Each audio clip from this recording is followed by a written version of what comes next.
Winnie resist her father's attempts to put... Danielle. Oh, it's my first time doing it. No I worries. went all into it. Okay, now you can go. Okay, perfect. Why does Winnie resist her father's attempts to put their family back together? I mean, because of her whole life, she's had this tumultuous relationship with her father. You know, in our backstory that we invented, she was born in the year that the last film ended. So she was born the year that he was arrested.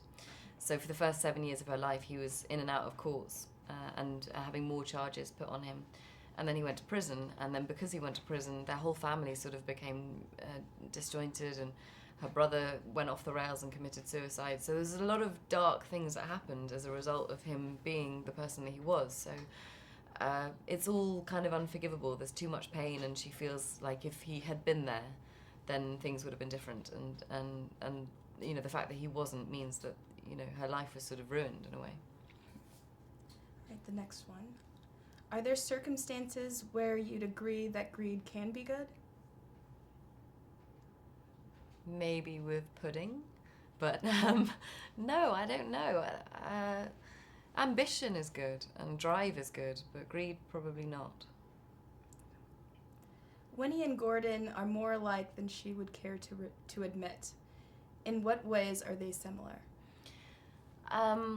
I mean, they're both kind of deceptive in a way. She's not completely innocent. You know, she keeps things from Jake and doesn't tell him the whole truth.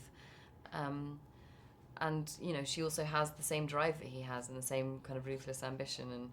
And you know, there's a hard side to her. There's a side to her that will cut people out if they hurt her, and he behaves like that. He drops people and cuts people out and fires people. And she's the same way. I think her world really is quite small, and she protects herself quite a lot. And I think he's probably quite similar in that respect. And they're both tough people. You know, she's very emotional in the film, but really until Gecko came back into her life, she was pretty kind of solid and tough, and that's sort of quite Gecko. When did you see the first Wall Street? I was 12 when I first saw the first Wall Street, because it was made in 1985, which was the year I was born, so I really didn't catch it that year. But yeah, I saw it when I was 12, and it really I didn't really get it. You know, it wasn't really made for little girls, and so it kind of went over my head. And then I watched it again when Oliver called me about the sequel, and I loved it. And I was so excited to be in the Gecko family. I just thought, you know, there are so few characters that stay with people for decades, and this was one that really did, and people still talk about him before we started making this film. So I couldn't wait. Well, what did you think about the film itself in terms of the plot and things like that? I love the film. I love the original or this one? Original. Oh, the original.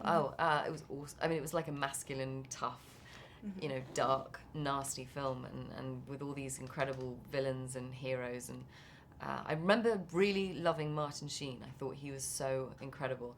And the scene with Charlie Sheen and Martin Sheen in the elevator coming down that leads into the street, they have this big, long, you know, almost continuous shot, I think. It's a shot of the two of them in the elevator, and it you know, charts them all the way down the elevator into the street, and it was so fiery, and the dialogue was so amazing.